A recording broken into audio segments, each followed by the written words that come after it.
How to return a parcel in Lazada. Hello everyone. In this video, I will show you how to return a parcel in Lazada. First, select the order you want to return. Then, choose the reason for the return. Next, select the item or items you would like to return. Note that you can return multiple items at the same time. Now, click on Return or Refund on the Order Details page. After that, click on Add More Items to adjust the item quantities if needed. Here, check the pickup or drop-off location. You may change the location and method for the return by clicking Change Location after you select Return or Refund. Then, click on Select in the Return Method section and choose either pickup or drop-off as your return method. Finally, review everything and press Submit to complete the return process. Thank you guys for watching this video.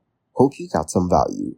Make sure to like the video and subscribe to the channel to get notified of new videos. See you in the next one.